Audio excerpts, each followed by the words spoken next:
अल्हम्दुलिल्लाह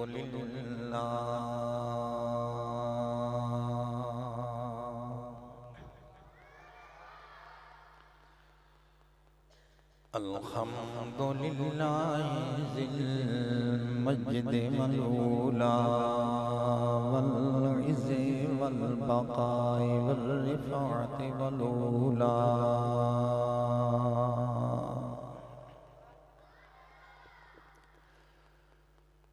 वल अज़मत वल किब्रियाए वस्सलातु वस्सलामु अला अब्दिहिल मुस्तफ़ा खातमिल अंबियाए व इमामिल अत्क़िया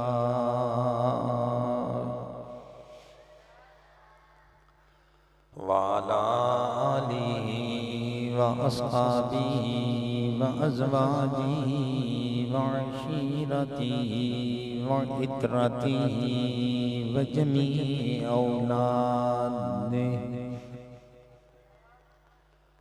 व जमीइ औलादिहि व अलैना अजमाइन।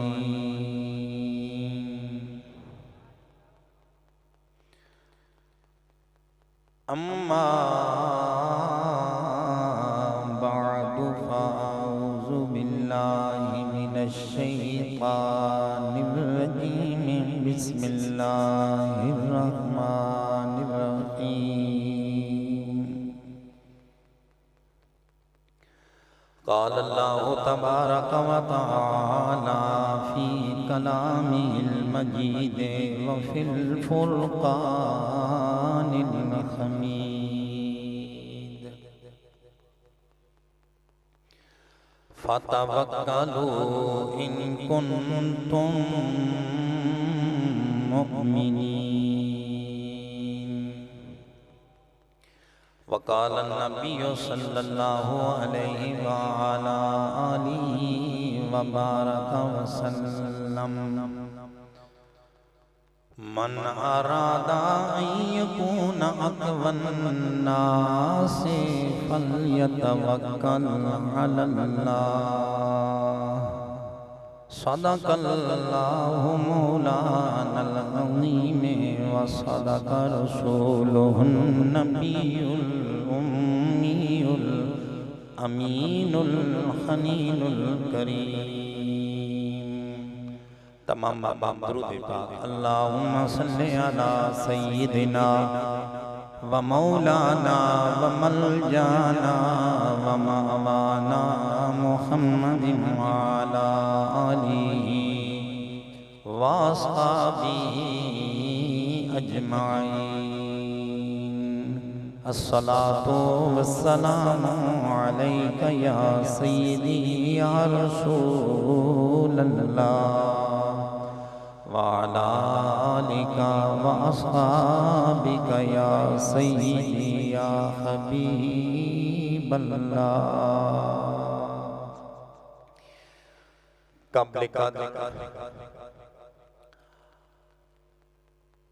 हज़रात सामीन नाज़रीन,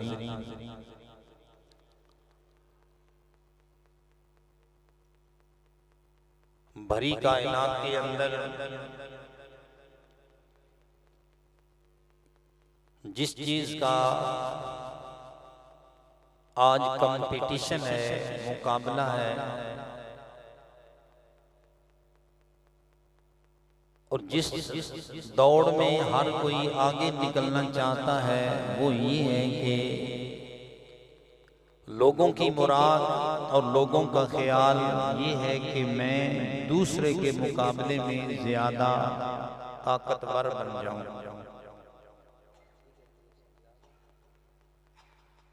मैं लोगों से ज्यादा कवि बन जाऊं, ताकतवर बन जाऊं, बाकी मुझसे ज्यादा दलेर न बने, मुझसे ज्यादा ताकतवर न हो। यही वजह है रख रखाव के लिए इस दौड़ में आगे बढ़ने के लिए लोग तगोताज करते हैं मेहनत करते हैं, जतन करते हैं कि हम दूसरे के मुकाबले में ज्यादा कवि और ज्यादा ताकतवर लोग नजर आए।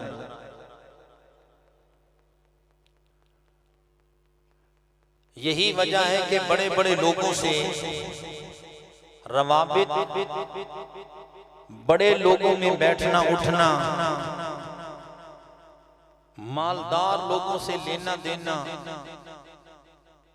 और वो लोग जिनको मुआशरे के अंदर अक्सरियत हासिल है, ताकत हासिल है, उन लोगों के साथ अपना मेल मिलाप बनाना ये लोगों की तमन्ना है, ये लोगों की ख्वाहिश है।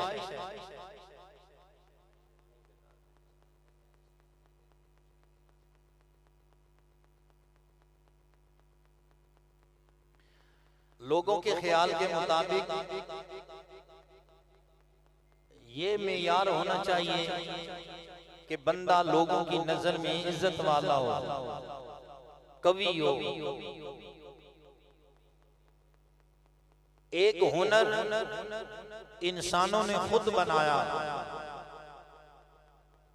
एक हुनर इंसानों ने खुद तजवीज किया,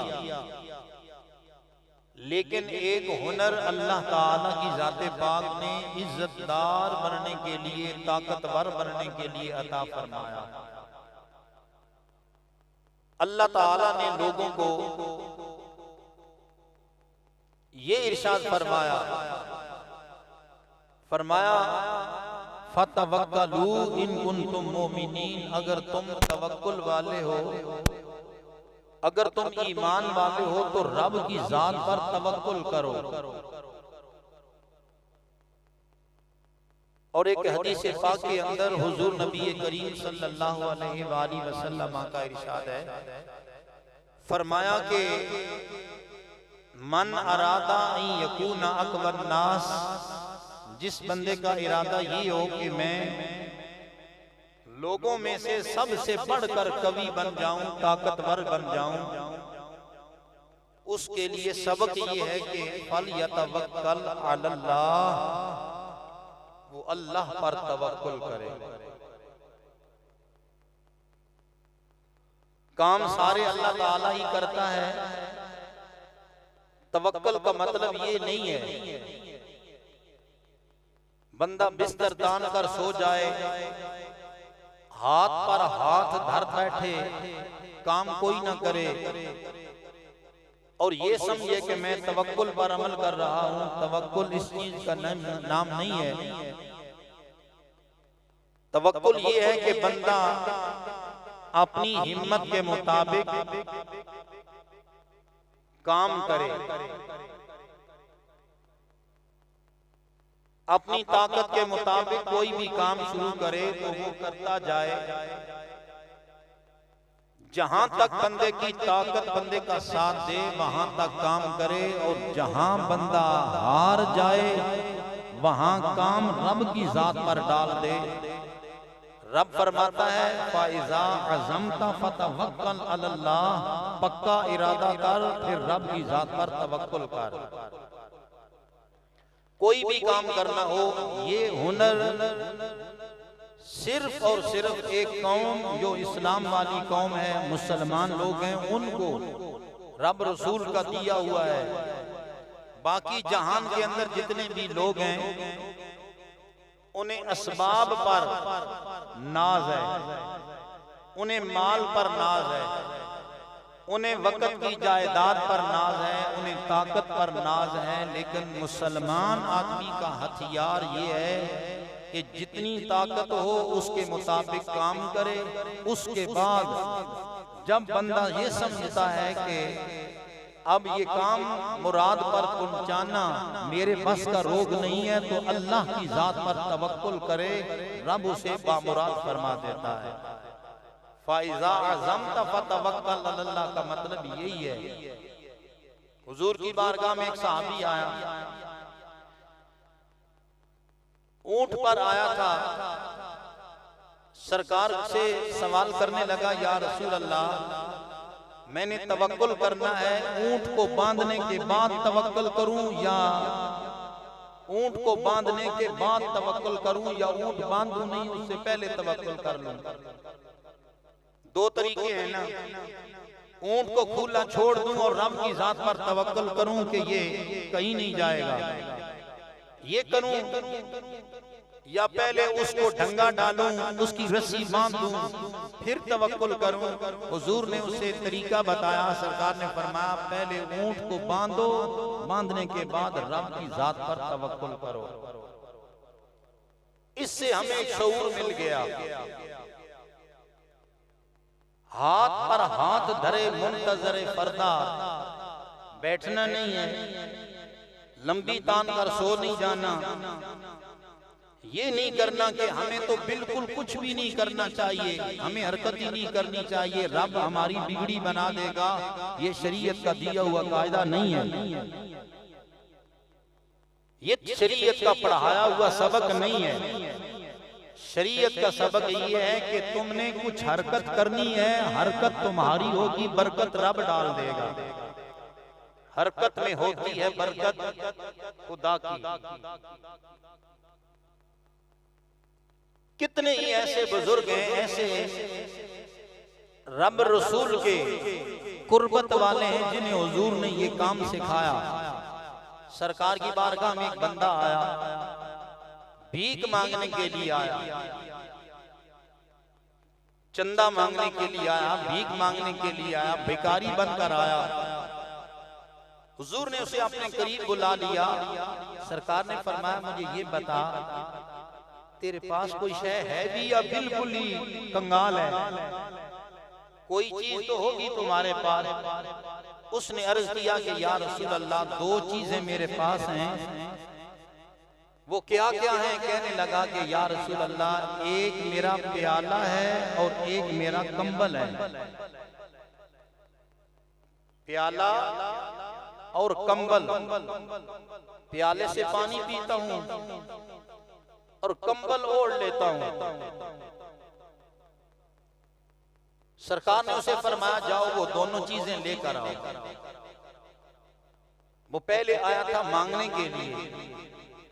हुजूर नबी करीम सल्लल्लाहु अलैहि वसल्लम ने वो दोनों चीजें सहाबा के दरमियान रख दी और फरमाया ये हम बेचना चाहते हैं, तुम में से कोई खरीदना चाहता है? बोली लगने लगी। एक सहाबी ने अर्ज किया या रसूल अल्लाह, एक दिरहम मैं दे देता हूं। हुजूर ने फरमाया बोली थोड़ी है, बोली बढ़ेगी तो ये बेचेंगे। एक और सहाबी खड़ा हो गया, वो कहने लगा या रसूल अल्लाह, बस मेरी बोली आखिरी है और मैं 2 दिरहम दे दूंगा। हुजूर ने फरमाया निकालिए, 2 दिरहम मुझे दीजिए और ये दोनों चीजें ले लीजिए। उस आने वाले बंदे से हुजूर ने जो कंबल लिया था, कंबल को 2 हिस्से करके एक हिस्सा उसे दे दिया और एक हिस्सा बेच दिया। प्याले की जगह हुजूर ने फरमाया दोनों हाथों का प्याला बनाकर पानी पिया करो। जो पैसे बने हुजूर ने उसे ये फरमाया कि ये 2 दिरहम है, 1 दिरहम का गल्ला ले लीजिए, खुराक खाना पीना, और 1 दिरहम को बाजार में लेकर जाइए और वहां से एक कुल्हाड़ा लेकर आए। क्या करना है? देखिए ना हुजूर ने सबक कैसा सिखाया। सरकार ने सिर्फ एक बंदे को सिखाया है तो ये गोया सारी उम्मत को सिखाया है। अब हम सारे लोगों को एक एक को हाथ पकड़कर तो हुजूर ने नहीं सिखाना था ना। हुजूर ने सबक दे दिया, दरस दे दिया कि शरीयत का दरस है क्या, शरीयत का सबक है क्या। वो कुल्हाड़ा लेकर आ गया, हुजूर ने उससे कुल्हाड़ा लिया। हदीस पाक में आता है कि सरकार ने उस कुल्हाड़े में अपने हाथों से दस्ती लगाकर दी उसे। ये जो कुल्हाड़े के अंदर दस्ती होती है, मुठ होती है, हैंडल होता है पकड़ने के लिए, हुजूर ने अपने हाथों से वो लकड़ी का बनाकर उस कुल्हाड़े के अंदर लगा दिया। सरकार ने फरमाया ये ले जाओ और लकड़ियां काटा करो, उन लकड़ियों को बेचा करो, 15 दिन तक मेरे पास नहीं आना। यानी हुजूर ने उसे काम की तरगीब दी कि मुझे 15 दिन तक नजर ना आना, अपना काम करो, काम में मशगूल हो जाओ। वो काम करता रहा, मसरूफे कार रहा। जब वापस आया ना, हुजूर को मिला तो चेहरे पर बशाशत थी, रौनक थी, मुसर्रत थी, शादमानी थी, खुश खुश आया था। हुजूर को अर्ज करने लगा, या रसूल अल्लाह, जिस वक्त यहाँ से गया था कोई शय नहीं थी, कंगाल था, अब मेरे पास 10 दिरहम है, अब मेरे पास 10 दिरहम मौजूद हैं। हुजूर ने फिर एक बात की, सरकार ने फरमाया, ये उससे बेहतर है कि तू क़यामत वाले दिन इस हाल में उठता कि तेरे जिस्म पर दाग होता भिखारीपन का। एक हदीस पाक में आता है कि जो बंदा मंगता बनता है, भिखारी बनता है, लोगों से सवाल ही करता है, क़यामत वाले दिन वो जब खड़ा किया जाएगा तो उसके जुस्से पर, जिस्म पर खाल या गोश्त नहीं होगा, हड्डियां होंगी, हड्डियां होंगी उसके जिस्म पर, जिल्द नहीं होगी, गोश्त पोस्त नहीं होगा। हुजूर ने उसे सबक सिखाया तवक्कुल का। बोलिए किस शय का?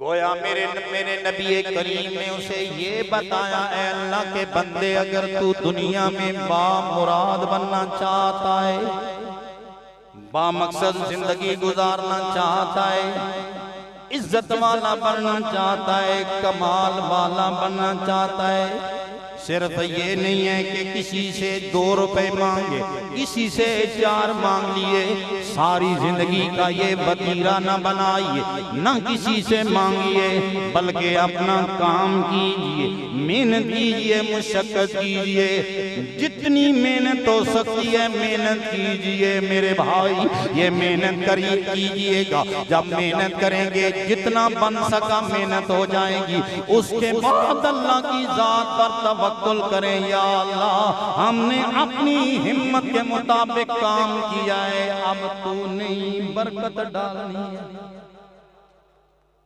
अब मैं इसकी मिसाल दोस्तों को अर्ज करता हूँ। जिन लोगों का तवक्कुल है उनकी, और जिनका तवक्कुल नहीं है उनकी। दोस्ताने गिरामी का, मैंने चंद ऐसे बंदों को भी देखा जिनकी तनख्वाह इस दौर में 15,000 है, 12,000 है, 14,000 है, 17,000 है। खुदा की कसम जब वो मिलते हैं तो उनके चेहरे पर बशाशत होती है, रौनक होती है। दोस्तानी गिरामी का, अगर रब की जात पर तवक्कुल होगा तो 15-20 हज़ार में रब बरकत डाल देगा। लेकिन मैंने ऐसे चेहरे भी देखे हैं, ऐसे लोग भी देखे हैं जिनकी 1 महीने की तनख्वाह 1.5 लाख है, फिर भी वो कहते हैं मौलाना हमें तावीज़ दे दें, हमें कोई गंडा दे दें, हमें बरकत के लिए कोई चीज दे दें। हमारे घर में बरकत नहीं है, कोई चीज नहीं बचती, महीना बड़ी मुश्किल से गुजरता है। पता चला खुदा की कसम जिनका तवक्कुल हो 15-20 हज़ार पर वो इज्जत से जिंदगी गुजार रहे हैं, और जिनका तवक्कुल रब की जात पर नहीं है उनके मुंह को जहान सारा भी हो तो नहीं भर सकेगा, फकत कब्र की मट्टी भरेगी। अल्लाह की जात पर तवक्कुल, ये हुनर हमें तो हमारे मदनी भाई ने बताया ना, लेकिन इससे पहले भी इसके अबवाब अंबिया के दरमियान चलते हैं। आप देखिए हजरत सैयदना मूसा कलीमुल्लाह ने मिस्र को छोड़ दिया, फिरौन से तंग आकर फरमाया, ऐ मेरे मानने वाले बनी इस्राइल, आ जाइए हम मिस्र को छोड़ देते हैं, हम दरिया के पार चले जाते हैं, ये बहरे अहमर है, इससे पार जाकर डेरा लगा लेते हैं। मेरे दोस्तों, हजरत सैयदना मूसा कलीमुल्लाह अपने सारे मानने वालों को साथ ले आए। आकर दरियाए नील के किनारे पर खड़े हुए, देखा तो पानी मौजें मार रहा है, देखा तो पानी की सर फोड़ने वाली मौजें, पानी की आवाज आ रही। हजरत सैयदना मूसा कलीम फरमाने लगे, ऐ मेरे मानने वालों, दरिया से पार जाना है, क्या करना है? सुन लीजिए, तकरीर के बाद ज़हन बना लीजिए कि काम बंदे को ऐसा करना चाहिए या नहीं। इब्तिदान तो ये बातें सुनने के लिए होती हैं, बाद में अमल के लिए भी राह बन जाता है। काला असहाब मूसा इन्ना लमुदरकून, जब ये माहौल देखा मूसा अलैहिस्सलाम फरमा रहे के पार चलो। हजरत मूसा अलैहिस्सलाम की कौम देखने लगी, हजरत मूसा में कैसा हुक्म दे रहे हैं। हम कितने चंगे थे, वहां मिस्र में रह जाते, जान तो बच जाती, जान तो सलामत रहती, यहाँ हमारी जान जाया हो जाएगी, हम इस दरिया के अंदर जाएंगे, जान खत्म हो जाएगी। मूसा अलैहिस्सलाम ने कैसा हुक्म दे दिया। दोस्तों, वो असहाबे मूसा यानी मूसा अलैहिस्सलाम के मानने वाले आपस में बातें कर रहे हैं। काला सहाब मूसा इन्ना लमुदरकून, कहने लगे हम मुसीबत के फंदे में पड़ गए, जान चली जाएगी। हजरत मूसा अलैहिस्सलाम ने उन्हें समझाया, फरमाया ना घबराओ मेरे साथ आने वालों, फरमाया ऐ दुनिया वालों, इन्ना माइया रब्बी सयहदीन, फरमाया मैं अकेला नहीं, मेरा रब भी मेरे साथ है।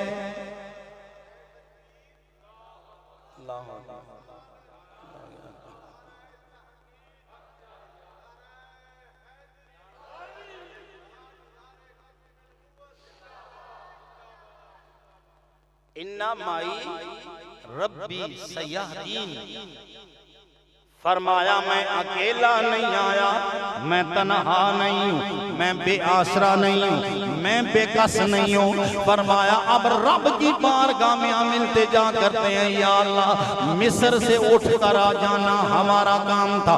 अब दरिया की मौजें, दरिया का पानी है, पानी बहुत ज्यादा है या रब्बल आलमीन, अब हमें किनारे लगाना तेरा काम है। दोस्तान गिरामी कादर, मेरे नबी करीम ने मुद्दतों बाद ये इरशाद फरमाया, फरमाया मन अरादा यकून अक़वन नास फलयतवक्कल अलल्लाह। कोई समझता है कि मालो मना लोगे तो हम दुनिया में कवि बन जाएंगे, कोई कहता है कि ताकत होगी तो हम कवि कहलाएंगे, कोई कहते हैं जी बहादुर होंगे तो कवि कहलाएंगे। नहीं नहीं, तरीका ये है कि रब की जात पर तवक्कल करो, जहान की सारी दुनिया हेज हो जाएगी, रब तुम्हें ज्यादा कवि बना देगा। हजरत मूसा अलैहिस्सलाम को रब की जात पाक ने वही फरमाई, फरमाया हमारे कलीम, ए हमारे प्यारे, ए हमारी मोहब्बत के नशे में आने वाले, ए मूसा अलैहिस्सलाम काम करो, ये जो असा मुबारक तुम्हारे पास है इसे जरा दरिया की मौजों पर मारो, अगला काम देखो हम क्या करते हैं। एक काम करो, मूसा अलैहिस्सलाम मिस्र को छोड़कर आयो, हमारी याद है, ये जरा सोटी जो आपके पास है ना, छड़ी असा मुबारक, इसको जरा मारो दरिया के किनारे, दरिया के उस पानी पर। मूसा अलैहिस्सलाम ने वो छड़ी पानी की सतह पर मारी, इधर एक लम्हा ना गुजरा, दरिया के पानी ने ना आओ देखा है ना ताओ देखा है। अल्लाह की कसम, हजरत मूसा अलैहिस्सलाम के उस किनारे से लेकर दूसरे किनारे तक पानी थम जाता है, इधर वाला पानी इधर रुक जाता है, उधर वाला पानी उधर रुक जाता है, दरमियान में रास्ता बन जाता है। दोस्ताने गिरामी कादर, खुदा की कसम, हुक्म हजरत मूसा देते हैं, मेरे मानने वालों रब ने रास्ता बना दिया है, निकलो पार चले जाओ। दुनिया वालों के लिए ये दर्स और सबक है, ये न समझो कि पानी डाढ़ा है, ये न समझो कि पानी की मौजें ताकत वाली हैं। नहीं नहीं मेरे वीर, तेरा तवक्कुल बड़ा डाढ़ा है। अगर ये यकीन पैदा हो जाए तो आज भी ये नजारे देखे जा सकते हैं। अगर इस हद तक हमारा ईमान कभी हो जाए तो आज भी ये मंजर देखे जा सकते हैं। लेकिन चूंकि हम ईमान के एतबार से कमजोर बन गए, हमारी तवज्जो इस जानिब नहीं रही। तिरमिज़ी शरीफ के अंदर आता है, ये हदीस पाक है, अल्लाह ताला की ज़ाते पाक ने जब आसमान को बना, जमीन को बनाया, जमीन हिलने लगी, हरकत करती है, कभी इधर से उधर कभी उधर से उधर, यानी कश्ती की तरह जमीन हरकत करने लगी। अल्लाह ताला ने जमीन को रोकने के लिए, इसे थमने के लिए रब की जात ने पहाड़ बनाए। क्या बनाया बोलो? पहाड़ों को बनाया। पहाड़ जम गए, सारी जमीन के किनारों पर पहाड़ खड़े कर दिए। फरिश्तों के अंदर खुलबली मच गई, कहने लगे या अल्लाह, कायनात में सबसे सख्त चीज जो तूने बनाई है वो पहाड़ है। अल्लाह ताला ने फरमाया तुम कहते हो कि पहाड़ कवि हैं, लेकिन मेरे रब की ज़ाते पाक ने फिर लोहे को पैदा फरमा दिया। लोहा पैदा हुआ तो लोहे ने पहाड़ों का जिगर काट दिया। फरिश्ते हैरान हो गए, कहने लगे कि पत्थरों से पढ़कर लोहा ज्यादा सख्त है। जब लोहा बना, फरिश्ते कहने लगे या अल्लाह, इस कायनात की सबसे सख्त शय लोहा है। रब ने आग बना दी। आग बनी तो फरिश्ते सोचने लगे अब आग ने आकर लोहे को पिघला दिया, पानी बना दिया। फरिश्तों के मन में ख्याल आया कि कायनात में सबसे ज्यादा कवी शय जो है वो आग है, आग से बढ़कर कोई चीज कवी नहीं है। अल्लाह ताला की ज़ाते पाक ने पानी को पैदा फरमा दिया, पानी ने आकर आग को बुझा दिया। फरिश्ते हैरान हो गए कि अब कायनात में सबसे कवी तो पानी निकला है। अल्लाह ताला ने फिर हवा को पैदा फरमा दिया। हवा ने बादलों वाले पानी को उठाकर कभी मशरक की जानिब, कभी मगरिब की जानिब, कभी शुमाल की जानिब, कभी जुनूब की जानिब धक्के दे दे कर उड़ा दिया। फरिश्ते कहने लगे या अल्लाह, हवा कवि है। अल्लाह ताला ने फरमाया ऐ मेरे मलाइका, कहीं रुकना भी होगा या नहीं? या रब्बल आलमीन, तू बता कौन सी चीज कवि है? अल्लाह ताला ने फरमाया मेरे मलाइका, अगर कायनात में कोई चीज कवि है, ताकतवर नहीं है, तो वो ये है कि कोई मुसलमान बंदा दाईं हाथ से किसी को सदका दे, बाईं हाथ को पता ना लगने दे। दाईं हाथ से सदका दे, बाईं हाथ को पता ना लगे। दाईं हाथ से सदका दे, बाईं हाथ को कानो कान खबर ना हो।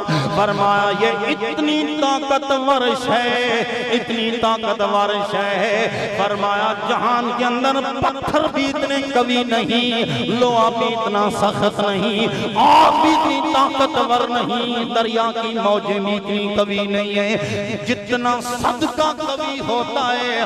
हाय काश मेरे वीर, आज तुझे मुझे इस चीज को बावर करने का मौका मिल जाए। रब को कितना पसंद है कि बंदा सदकात पर अमल किया करे। लेकिन यहाँ सोचने वाली बात है, ऐसा सदका जो किसी को दिया जाए तो लोगों को खबर ना हो।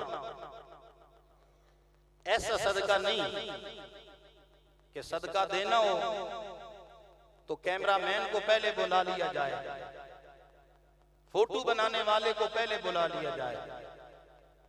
गरीब औरतें बैठी हैं, गरीब बच्चे बैठे हैं, यतीमों के सर पर हाथ फेरने का वक्त है। लोग आज बच्चियों को जहेज देते हैं, बच्चियों की, गरीब औरतों की शादी करवाते हैं, समझते हैं कि हम नेकी कर रहे हैं। लेकिन खुदा की कसम उनकी गुर्बत का भी इतना मजाक बनाया जाता है। एक गरीब की बच्ची है, यतीम बच्ची है, आज उसकी शादी करने का वक्त है, उसकी खिदमत हो रही है, उस बेचारी के फोटो बनाकर पेश किए जा रहे, हमने इतनी यतीम बच्चियों को सामान दिया।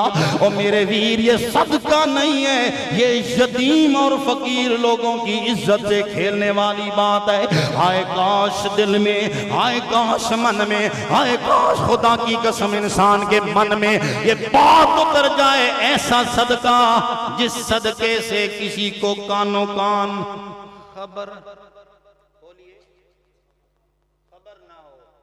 अगर फोटो बनाकर अखबार पर चढ़ा दिए जाएं कि चौधरी साहब ने इतनी बच्चियों को जहेज दिया, राजा साहब ने इतने लोगों में आटे की बोरियां इस्तेमाल तकसीम की हैं, कियानी साहब ने इतने लोगों को सर की चादर दी है, इतनी बच्चियों के जहेज का सामान लुटाया है, ये फिर वो सदके का मेयार नहीं रहता। समझ लें, बोलिए कि रहता है। बदला तो लोगों से ले लिया है, उस रब पर क्या छोड़ा है।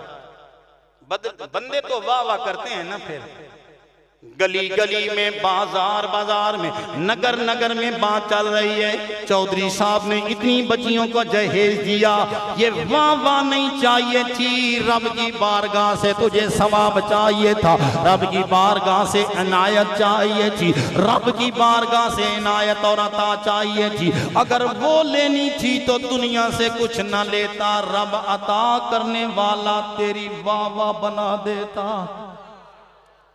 उस रब पर तवक्कुल तो फिर नहीं है ना। नेकी करके भी, दाने भून कर भी रेत मिलाई है बात के नहीं?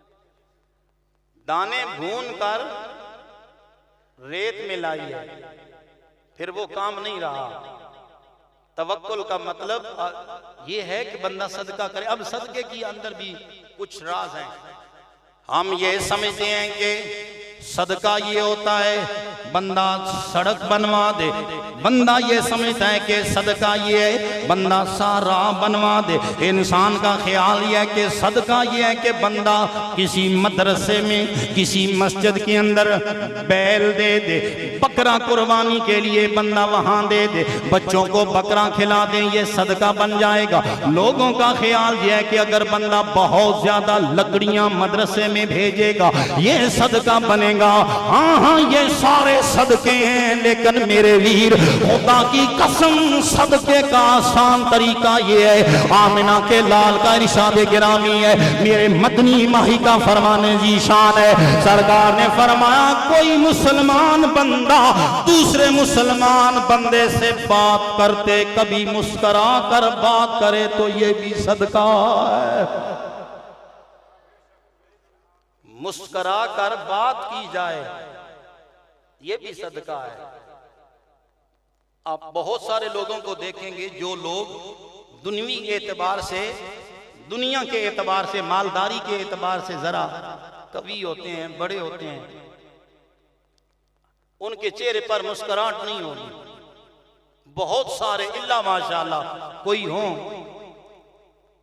नखवत आ जाती है, तकब्बुर आ जाता है, वडियाई आ जाती है, जागीरदारी का नशा आ जाता है। लोग समझते हैं कि हम चुमा दीगरे नेस्त, हम जैसा कोई नहीं है, लिहाजा ये अकड़, ये मगरूरी, ये तकब्बुर रब को पसंद नहीं है। आमिना के लाल से बड़ा कोई नहीं होगा, मेरे नबी करीम से बड़ा जहान में कोई नहीं होगा। और दोस्तों कितना बड़ा कमाल है कि नबियों का सिरदार गली में जा रहा है, बच्चे हुजूर के सामने आगे पीछे आ रहे हैं, नबियों के सरताज से कायनात में बोलिए बड़ा, बोलो हुजूर से बड़ा न नस्ल के अंदर कोई बड़ा है, ना सरकार से अता के एतबार से कोई बड़ा है, ना सरकार से माल के अंदर कोई बड़ा है, ना सरकार से इल्म में कोई बड़ा है। मेरे नबी करीम जैसा जहान में कोई नहीं है। वो फकत ऐसे हैं कि बादल खुदा बुजुर्ग तू ही किस्सा मुख्तसर।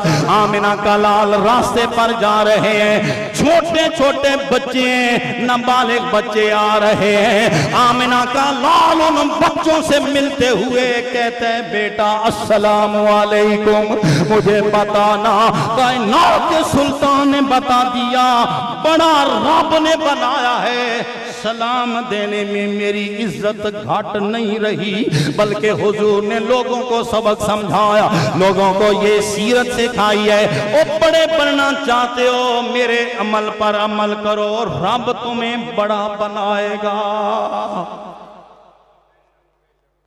हुजूर छोटे छोटे बच्चों को सलाम देते हैं, बच्चियां या बच्चे गली में मिल जाते हैं, सरकार उनसे बढ़कर सलाम लेते हैं। फिर भी हुजूर बड़े रहे कि कम हो गए? सोच कर बताएं।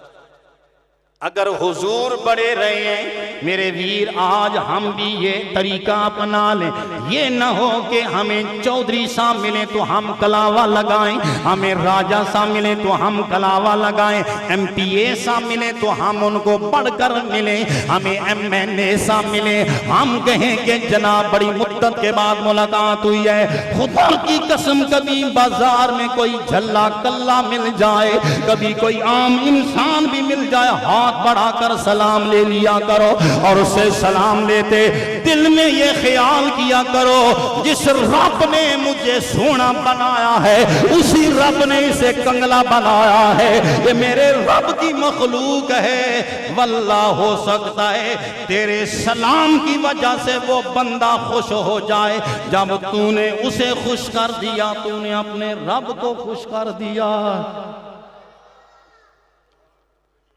ये हुजूर की सीरत थी।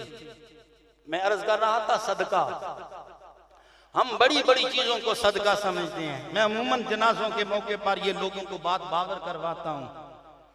ख्याल आता है कि अल्लाह हमें माल देता, हम अमीर बन जाते, हम ये भी काम करवा देते, हम मस्जिदें बनवा देते, हम मदरसे बनवा देते, हम सराय बनवा देते, हम लोगों के लिए सड़कें बनवा देते।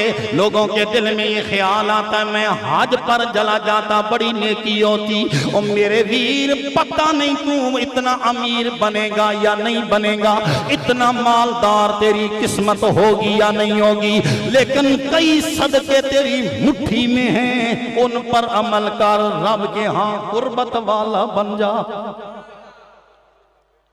एक ये जो मुस्कुरा कर बोलना, ये क्या है? बोलो। दूसरा सदका,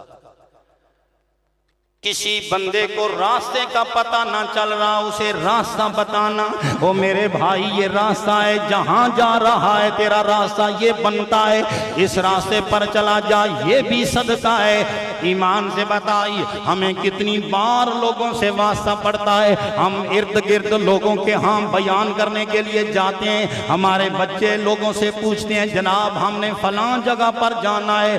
बहुत कम लोग हैं जो सही रास्ता बताते हैं, बस आनी जानी करते हैं कि इधर जाएंगी उधर जाएं। नहीं मेरे वीर समझ लीजिए, अगर किसी अंधे बंदे को या जिसे कम नजर आता है उसे सही रास्ता बताना, बोलो, ये भी सदका है, ये भी सदका है।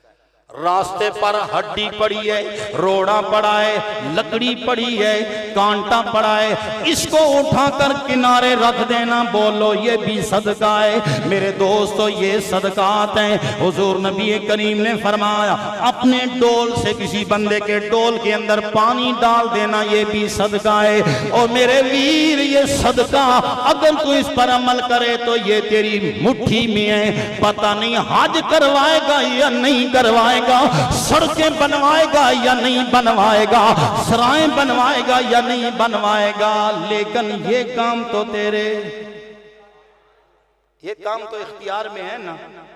अगर ये भी किए जाएं तो फिर सदके पर अमल हो जाता है। किसी बीमार आदमी के पूछने के लिए चले जाना, ये भी सदका है। किसको पूछना? बीमार आदमी हो उसके घर में उसे पूछने के लिए जाना, ये भी मेरे नबी करीम की सुन्नत है। दोस्ताने गिरामी का मेरे नबी करीम की हदीस पाक में आया, सरकार ने फरमाया कि कोई बंदा किसी को पूछने के लिए जाता है फलां बंदा बीमार है, मैंने उसका हाल पूछना है, फरमाया इतना इतना रब के हाँ कुर्बत वाला बन जाता है, अल्लाह ताला के हाँ इतना करीब हो जाता है, गोया लगता होता है कि उस बंदे के सर से लेकर पांव तक वो अल्लाह ताला की रहमत के दरिया में नहाया।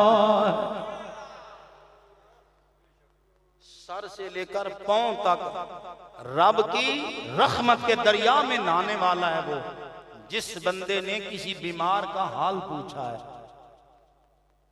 जनाजा पढ़ने के लिए हमारी रीत है, रवायत है, हम जनाजा पढ़ने के लिए जाते हैं, लेकिन उसी का जनाजा पढ़ते हैं जिससे मुलाकात हो वो जान जाए कि ये भी मेरे भाई के जनाजे में आया है, ये भी मेरे बाप के जनाजे में आया है। मेरे वीर, अगर अल्लाह के लिए जनाजे में तू जाता है तो सुन, मेरे नबी करीम ने फरमाया, अगर कोई बंदा सिर्फ जनाजा पढ़ता है, पढ़कर वापस आ जाता है, सरकार ने फरमाया उसे एक की रात सवाब मिलता है। कितना सवाब? एक की रात। हुजूर ने फरमाया सिर्फ जनाजा पढ़कर वापस आने वाले को की रात सवाब मिलता है, लेकिन अगर वो बंदा वहां रुक जाता है, मैयत को कब्र के हवाले किया जाता है, कब्र को बंद किया जाता है, मट्टी डाल दी जाती है, वो वहां रुका रहता है, दफन करवाने में मशगूल रहता है, अगर वो फिर वापस आता है, सरकार ने फरमाया उसे 2 की रात सवाब मिल जाता है। अब सहाबा के दिल में सवाल उठा, या रसूल अल्लाह, की रात क्या है, कितना सवाब होता है? ये प्लेट सवाब है, बोरी का सवाब है, किसी बहुत बड़े बोरे का सवाब है। सरकार ने फरमाया ना ना मेरे सहाबा, की रात सवाब एक ओहद पहाड़ जितना सवाब है।